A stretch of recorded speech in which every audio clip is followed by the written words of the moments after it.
con toda su fuerza justo entre los ojos del cocodrilo. No usaba armas de fuego porque el disparo podía ser escuchado por los guardas forestales. Por eso utilizaba el método del mazazo entre los ojos del cocodrilo. Quiero decirle que este diácono no era muy grande, era más bien pequeño, delgado pero musculoso. Y me dijo que un día vio el más grande cocodrilo que haya visto en su vida, y que le pagarían un magnífico precio por él.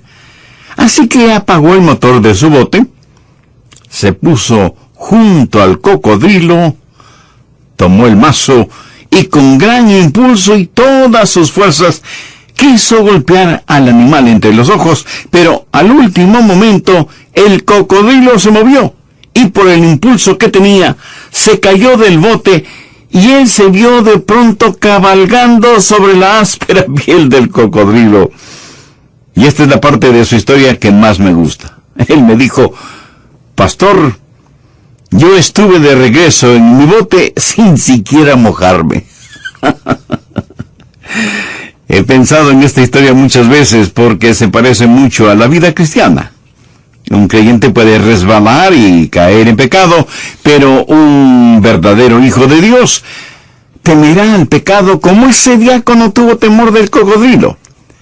Un verdadero hijo de Dios, aunque resbale y caiga, tiene el profundo deseo de levantarse nuevamente. Y de eso quiero hablarle ahora. ¿Qué sucede cuando usted resbala? Me refiero a lo espiritual.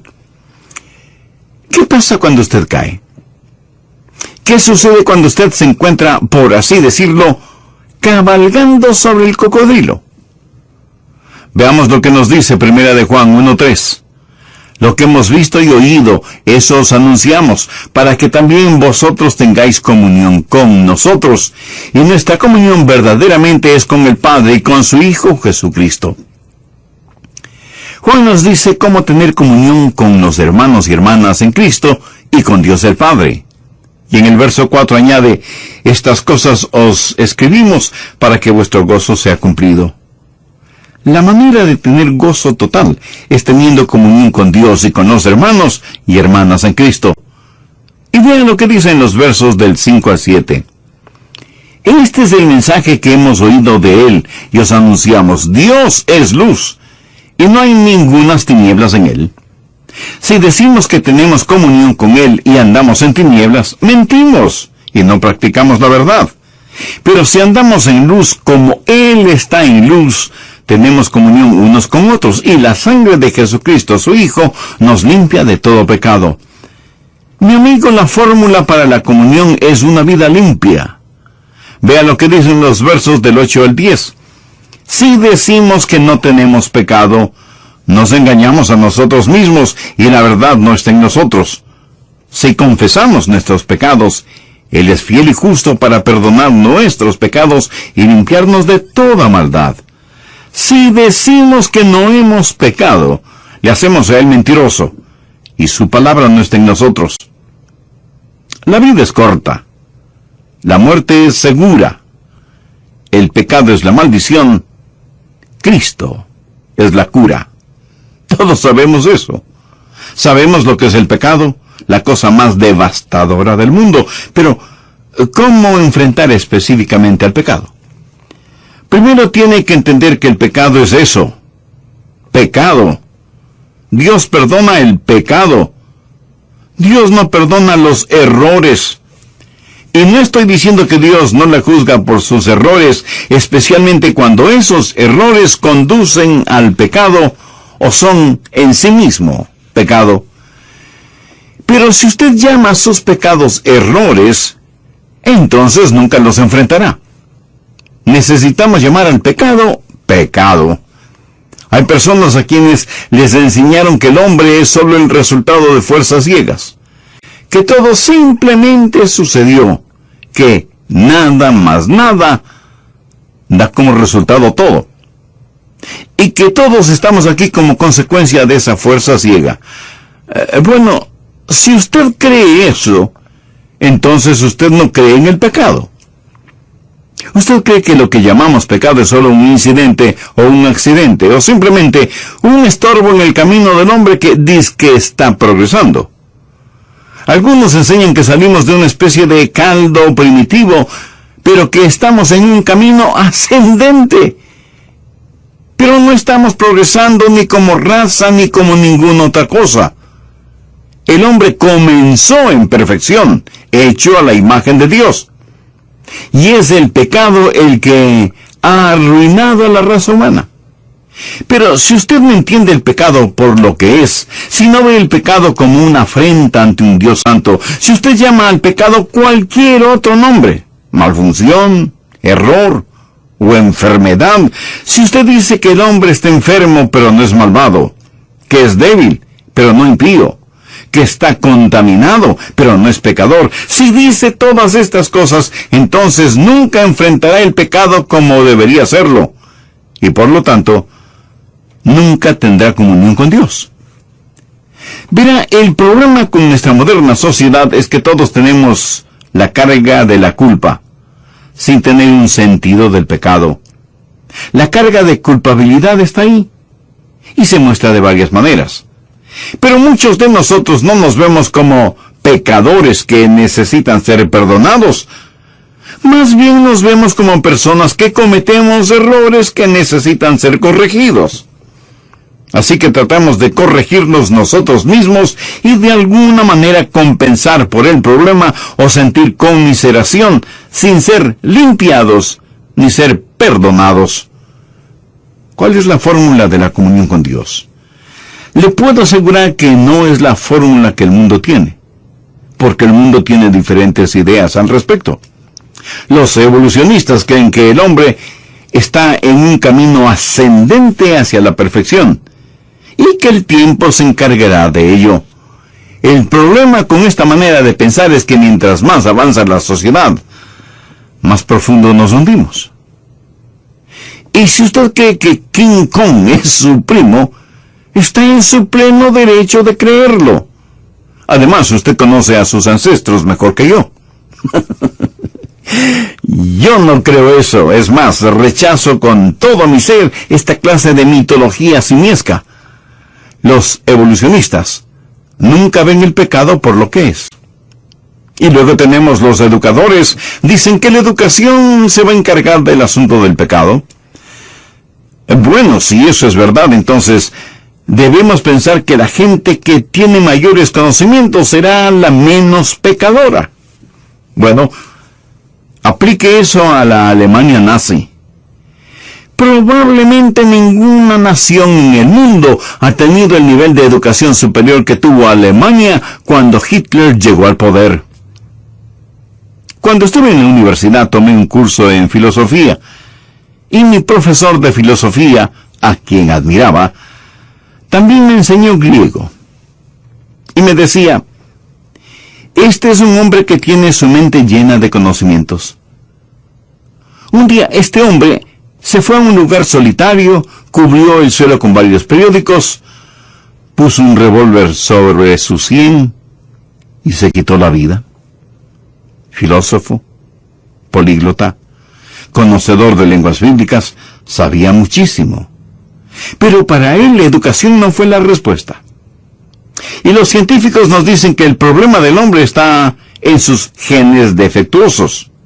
Que si de alguna manera pudiéramos ser genéticamente diseñados, podríamos resolver el problema del pecado. Si pudiéramos unir en matrimonio a Superman con la mujer biónica, entonces tal vez resolveríamos el problema del pecado. Pero todos aquellos que son superdotados, o los más atractivos o atractivas, o los que son fuertes físicamente, o los que son más ágiles o más veloces, ellos siguen teniendo el problema del pecado. Los sociólogos nos dicen que el problema es del medio ambiente. Si eso es verdad, entonces ¿por qué aquellos que disfrutan del mejor medio ambiente no han podido eliminar el problema del pecado? Y recuerde, nadie jamás ha tenido un mejor ambiente que Adán y Eva, y sin embargo, pecaron. Permítame darle unos versículos que muestran cómo Dios maneja su pecado cuando usted es salvado. Hebreos 8:12 dice: y nunca más me acordaré de sus pecados y de sus iniquidades. Piensa en eso. Sus pecados, sus iniquidades, no serán recordados por Dios. Y en Isaías 43:25, Dios dice: Yo soy el que borro tus rebeliones por amor de mí mismo, y no me acordaré de tus pecados. Una y otra vez Dios dice que no se acordará de nuestros pecados, que los pondrá en la tumba de su olvido. Si usted es salvo, Dios le ha perdonado sus pecados, todos sus pecados, por toda la eternidad. Ahora, eso no significa de ninguna manera que Dios olvida intelectualmente. Dios, por ser Dios, jamás puede aprender algo, así como tampoco jamás puede olvidar algo, porque Él lo sabe todo y nada escapa a su conocimiento. Cuando Dios dice que olvidará nuestros pecados, no significa que no los recordará intelectualmente. En ese sentido de la palabra, Dios no puede olvidar nada. Si pudiera, tendría que cambiar. Y Dios es un Dios que no...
cambia. Ahora escúcheme. Dios los recuerda como pecados perdonados, y por lo tanto, lo que Dios ha olvidado como pecado, yo puedo olvidarlo como pecado, aunque puedo recordar mi pecado intelectualmente. Usted me pregunta: Pastor Adrián, ¿puede recordar cuando dijo una mentira, o tuvo un pensamiento de lascivia, o cuando perdió la paciencia, o cuando se llenó de orgullo? Sí, lo recuerdo, pero gracias a Dios que los recuerdo como pecados perdonados. Los recuerdo como pecados enterrados en la tumba del olvido de Dios. Así que cuando usted se salva, cuando viene al Señor Jesucristo, cuando nace de nuevo, todos sus pecados son perdonados. Isaías 1:18 dice: si vuestros pecados fueren como la grana, como la nieve serán emblanquecidos. Sus pecados, pasados, presentes y futuros, nunca jamás serán traídos contra usted. El apóstol Pablo en Romanos 4:8 dice: bienaventurado el varón a quien el Señor no inculpa de pecado. Dios nunca lo hará. Ese pecado está perdonado y olvidado. Pero no solo el pecado que usted ha cometido, sino el que también ha omitido, tanto y en cuanto venga usted punitivamente. Y no solo que su pasado está perdonado, sino que su futuro está asegurado. Bien, habiendo dicho eso, deseo que mire atentamente lo que dicen los versos 6 y 7. Si decimos que tenemos comunión con Él y andamos en tinieblas, mentimos y no practicamos la verdad. Pero si andamos en luz como Él está en luz, tenemos comunión unos con otros, y la sangre de Jesucristo, su Hijo, nos limpia de todo pecado. Usted dirá: Pastor Rogers, pensé que usted dijo que cuando nos salvamos todos nuestros pecados son enterrados en la tumba del olvido de Dios, y ahora vuelve a mencionar el pecado en la vida de los hijos de Dios. Mi amigo, usted tiene que entender que el Hijo de Dios conoce a Dios de dos maneras. Mire lo que dice el verso 6. Si decimos que tenemos comunión con Él y andamos en tinieblas, mentimos. Tenemos una relación filial con el Padre cuando nacemos de nuevo. Cuando nazco en la familia de Dios, vengo a ser hijo de Dios y punto. Una vez nacido en la familia de Dios, usted no puede desnacer de la familia de Dios. Pero hay también la comunión. Si decimos que tenemos comunión con Él y andamos en tinieblas, mentimos y no practicamos la verdad. Déjeme ilustrar este punto. Yo fui un Rogers desde el mismo momento en que nací en la familia Rogers. Nunca puedo no haber nacido. Y no importa lo que haga, siempre seré el hijo de mi padre. ¿Verdad? Cuando usted es salvado, nace en la familia de Dios y nunca jamás puede desnacer de la familia de Dios. ¿Está claro? Bien, esa es su condición de hijo. Pero si usted desobedece a su Padre Celestial, entonces hablamos de comunión. Su condición de hijo es para siempre. La comunión cambia. Le explico. Nací en la familia Rogers, por lo tanto soy un Rogers. Esa es mi condición de hijo, y lo será por toda la eternidad. Nada puede deshacer lo que sucedió el momento en que fui concebido y nacido en la familia Rogers. Ese es un hecho eterno, y nunca puede ser cambiado. Pero hubo un momento cuando mi papá me dijo que cortara el césped y yo no lo corté. O me pidió que limpiara el garaje y yo no lo hice. O me ordenó que hiciera esto o aquello y yo no le hice caso. Entonces la comunión cambia. Mi condición de hijo no cambia, pero la comunión sí. Y mi padre sabía muy bien cómo aplicar la regla de la disciplina en el lugar donde la espalda pierde su elegante nombre. Y sabía hacerlo muy bien. Por supuesto, entonces eso a mí no me gustaba en absoluto. La Biblia dice en Hebreos 12:11, es verdad que ninguna disciplina al presente parece ser causa de gozo, sino de tristeza, pero después da fruto apacible de justicia a los que en ella son ejercitados. Dios, como un Padre amoroso, disciplina a quienes ha recibido como hijos. La condición de hijo está determinada por el nacimiento, pero la comunión está determinada por si obedecemos o no las instrucciones del Padre. Solo se puede tener comunión con Dios cuando uno es hijo de Dios, partícipe de la naturaleza divina y miembro de la familia de Dios. Busque 1 Juan 1:3. Si andamos en la luz, como Él está en luz, tenemos comunión unos con otros, y la sangre de Jesucristo su Hijo nos limpia de todo pecado.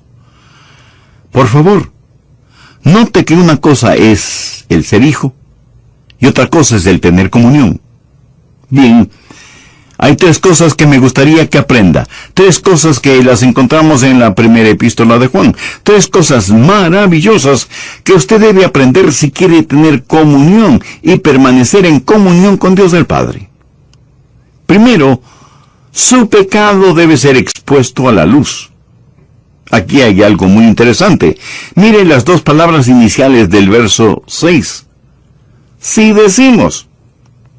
Estas mismas palabras se repiten en el verso 8 y en el verso 10, si decimos. ¿Ahora de qué está hablando? Está hablando de personas que de alguna manera niegan su pecado. Uno podría pensar que el apóstol Juan estuvo en una reunión de testimonios y escuchó a la gente decir una cosa cuando él sabía que todo lo contrario era la verdad. Y esa es la evolución de la mentira. Ahora, cuando un hijo de Dios mancha su corazón con el pecado, muchas veces comienza a mentir a las demás personas. Vea lo que dice el verso 6. Si decimos que tenemos comunión con Él y andamos en tinieblas, mentimos y no practicamos la verdad. Lo que sucede es lo siguiente. Un hombre o una mujer, un niño o una niña es realmente salvo, nacido de nuevo, sus pecados han sido perdonados y olvidados, Pero entonces deja que algún pecado entre en su corazón y su vida, y va a la iglesia el domingo por la mañana, participa del servicio, canta con los demás, da sus diezmos, toma notas del mensaje. Al finalizar, algunos hermanos le preguntan, ¿cómo está? Oh, estoy muy bien, gracias. ¿Caminando victoriosamente? Por supuesto que sí. Se da cuenta. Está mintiendo, y él o ella lo saben, pero comienzan a mentir a los demás porque no puede o no quiere confesar lo que hay en su corazón.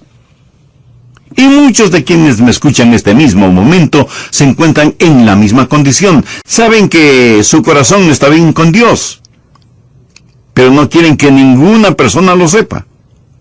Pero usted sabe que su corazón no está bien con Dios, y no quiere que ni su cónyuge, ni sus hijos, ni sus parientes, ni el pastor, ni los hermanos en la iglesia sepan de su pecado. Así que comienza a actuar como si todo estuviera muy bien.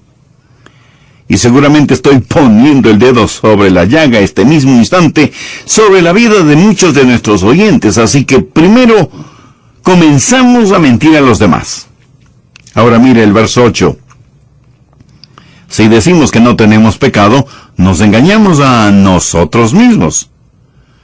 Si usted dice una mentira repetidamente, va a comenzar a creerla. Va a empezar a decir, está bien, estoy en lo correcto. Y va a empezar a razonar su pecado y a engañarse a usted mismo.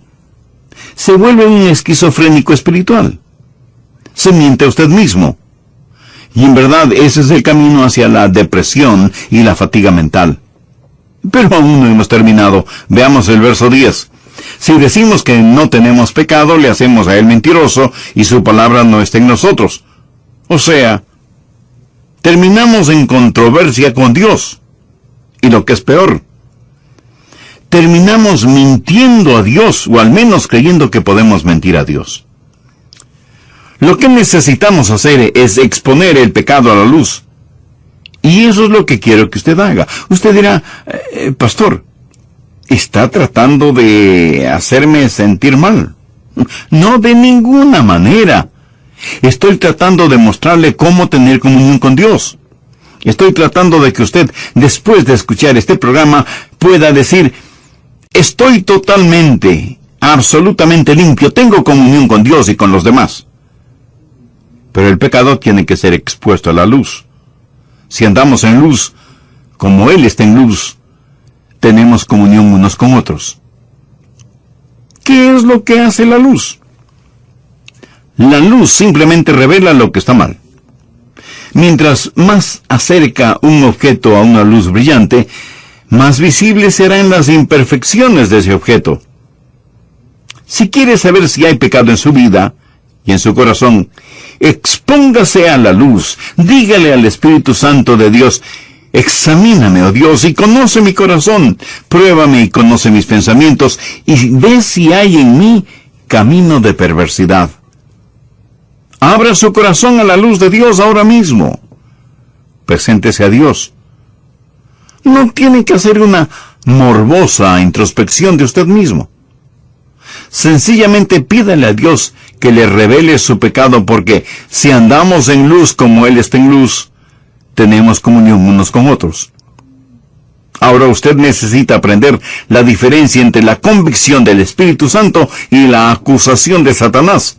Esto es clave, porque si usted no entiende este punto, va a perder algo muy, muy importante. El Espíritu Santo le convence a usted de su pecado. El diablo le acusa de su pecado. En esto hay una enorme diferencia.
¿Cómo el Espíritu Santo le convence de pecado? Cuando usted abre su vida a la luz, cuando usted dice, aquí estoy, Señor, examíname. Primero el Espíritu Santo le convencerá de su pecado legítimamente. Le dirá, este es el pecado que tienes en tu vida, y que aún no lo has confesado y por lo tanto no ha sido todavía perdonado y limpiado. Y usted confiesa su pecado, se arrepiente, es limpiado, perdonado, hecho un hijo o una hija de Dios, nace de nuevo en la familia de Dios. Pero ahora el diablo le acusa ilegítimamente y sacará a la superficie lo que ya ha sido perdonado, limpiado y olvidado, y hará que usted lo recuerde una y otra vez. La Biblia dice, fiel es Dios y justo para perdonar nuestros pecados y limpiarnos de toda maldad. Ahora, suponga que usted ha dicho una mentira. Digamos que le ha mentido a su esposa. Y el Espíritu Santo le da convicción de ese pecado y usted lo confiesa delante de Dios y pide que le perdone y le limpie. Y también pide perdón a su esposa. ¿Qué sucede con ese pecado? Que es enterrado en la tumba del olvido de Dios y usted es perdonado y limpiado. Dios nunca ni lo mencionará jamás. Pero si sale a la superficie, es el diablo quien le está acusando. Recuerde que el diablo es llamado el acusador de los hermanos. Él lo acusa delante de Dios y le acusa a usted delante de su propia conciencia y le dirá, ¿recuerdas la mentira que le dijiste a tu esposa? Y él hará esto para atormentarle. Ahora, supongamos que usted no le confiesa ese pecado a su esposa. Le miente a su mujer. Y el Espíritu Santo le dirá, mentiste a tu mujer y tratas de tener comunión con Dios. Y usted sabe que no tiene comunión con Dios. La luz de la santidad de Dios le está diciendo que mintió a su esposa. Eso es convicción provocada por el Espíritu Santo y es una convicción legítima. Pero el Espíritu Santo no solo le dará una convicción legítima, sino que también le dará una convicción específica. Cuando el diablo le acusa, como no puede acusarle de algo que Dios ya le ha perdonado, entonces Satanás le acusará en forma general. Le dirán, por ejemplo, tú eres malo, no eres digno de nada, tienes una naturaleza vil y pecadora. Dios de ninguna manera puede amar a una persona como tú. ¿Sabe que hay mucha gente que vive bajo la opresión de Satanás?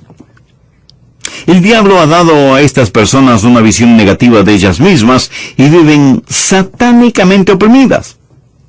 Pero el Espíritu Santo de Dios no le da una convicción general, sino específica. Su naturaleza pecaminosa está bajo la sangre de Cristo. Usted es ahora partícipe de la naturaleza divina. Pero el diablo no quiere que usted entienda esto. Por eso le susurra a usted que no es bueno. Y quiere que usted se sienta mal espiritual y físicamente. El Espíritu Santo es como un hábil cirujano. Pone su mano donde duele, empuja, y usted dice, eso duele. Bueno, es ahí en donde está el pecado. Y el Espíritu Santo lo identifica por nombre. No trate de enfrentar sus pecados diciéndole a Dios, Dios, si he pecado, perdóname. Ese es un pedido inútil. Usted tiene que decir, Dios, he mentido, o he sido cruel, o he sido deshonesto, o miré con deleite algo que no debía mirar, Señor, he adulterado, o he robado, o deshonré a alguien, perdóname. ¿Lo entiende? Usted nombre específicamente su o sus pecados para que les sean perdonados. Los identificará por nombre, lugar y fecha, y de esa manera usted sabrá de lo que ha sido perdonado y limpiado. Así que el Espíritu Santo no solo le convence legítima y específicamente, sino que también le convence para redimirle. El Espíritu Santo pone convicción en usted para que confiese su pecado, sea perdonado y tenga comunión con Dios, porque Dios quiere que usted tenga comunión con Él. Cuando Dios le trata a usted como a hijo, es porque quiere restaurarle a la comunión. Se quebranta el corazón de Dios cuando la comunión se rompe. Y Él le dirá exactamente lo que usted ha hecho, y por medio de su Santo Espíritu le convencerá para redimirle, mientras que Satanás siempre tratará de acusarle para destruirle. Dios quiere traerle a la confesión precursora del perdón y la comunión, mientras que el diablo quiere acusarle para que en desesperación usted se aleje de Dios. Así que solo abra su corazón al Espíritu Santo de Dios. Ese pecado que tiene debe ser expuesto a la luz. Pero, ¿qué hacer una vez que el Espíritu Santo en forma legítima, específica y redentora revela cuál es el problema? Bueno, primero debe ser expuesto a la luz.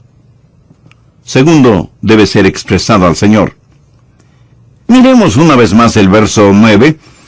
Si confesamos nuestros pecados, Él es fiel y justo para perdonar nuestros pecados y limpiarnos de toda maldad. Usted debe confesar su pecado. A lo mejor usted me pregunta, pastor, ¿cómo confieso mi pecado? En el idioma original, la palabra confesar significa estar de acuerdo, decir la misma cosa. Una confesión de pecado no es solo la admisión de su pecado, es el estar de acuerdo con Dios acerca de lo que Él dice sobre ese pecado. ¿Cómo confesar el pecado? Debe hacerlo inmediatamente. La palabra confesar está en tiempo presente. No acumule sus pecados hasta el final del día, menos hasta el final de la semana, y muchísimo menos hasta el final del mes. Dice la Biblia, si confesamos, tiempo presente, algo que demanda acción inmediata. Cuando alguna cosa minúscula entra en su ojo durante el día, usted no dice que se limpiará el ojo por la noche o al día siguiente. No. Usted trata de limpiar su ojo inmediatamente, porque de lo contrario su ojo se irritará. Esa es la forma en que debe tratar con el pecado, inmediatamente. Muchos de nosotros parece que estamos en una montaña rusa. Vamos a la iglesia sintiéndonos muy abajo anímica y espiritualmente, escuchamos el mensaje, oímos la verdad de la palabra de Dios, hacemos las paces con Dios, confesamos nuestro pecado y nos sentimos arriba, muy arriba. Y así pasamos la vida. Unos días muy arriba y otros días muy abajo. Pero sin darnos cuenta, muy imperceptiblemente, más es el tiempo que estamos abajo que el que estamos arriba. Una verdadera montaña rusa. ¿Se ha subido alguna vez a una montaña rusa? Mucha gente parece que disfruta vivir de esa manera. Déjeme decirle lo que es la vida espiritual. La vida llena del Espíritu no es una vida en la que nunca peca. Si decimos que no hemos pecado, nos engañamos a nosotros mismos y la verdad no está en nosotros. La vida llena del Espíritu no es el estar en una montaña rusa. Es el estar bien con Dios, pero consciente de que algún pecado vendrá a su vida y usted lo confesará inmediatamente. Esa es la vida llena del Espíritu. Es una vida de confesión de pecado. Es una vida de estar de acuerdo con Dios. Es una vida de acción inmediata. Si el Espíritu Santo de Dios le convence a usted específicamente, entonces usted debe confesar específicamente. Si confesamos nuestros pecados, nómbrelos, identifíquelos. Cantamos muchas veces que debemos contar las bendiciones que el Señor nos da, y aún hasta nombrarlas. Si usted nombra sus pecados, se asombrará de todas las cosas que ha hecho. Pero qué gran alivio es cuando usted ha confesado sus pecados delante de Dios en forma específica, y el Espíritu Santo le ha convencido para que lo haga inmediatamente y confiadamente. Si confesamos nuestros pecados, Él es fiel y justo para perdonar nuestros pecados. ¿No le maravilla eso? Él es fiel y justo para perdonar nuestros pecados. Si Dios no le perdonara y limpiara, sería un mentiroso charlatán. Sería infiel e injusto. Pero la Biblia dice que Él es fiel y justo. ¿Por qué? Porque Jesús murió por esos pecados y usted puede ser absoluta y totalmente limpio. Y lo que Dios declara limpio, que ningún hombre se atreva a llamarlo sucio. Él es fiel y justo para perdonar nuestros pecados y limpiarnos de toda maldad. Esa es una maravillosa forma de vivir. Porque cuando estamos limpios, ¿qué sucede? Que tenemos comunión con Dios y comunión unos con otros. Y no hay nada comparable a estar limpios delante de Dios. Dígame, ¿cómo se siente usted cuando se da un buen baño por la mañana? Pues se siente limpio, fresco, hasta rejuvenecido. Estar limpio y en paz con Dios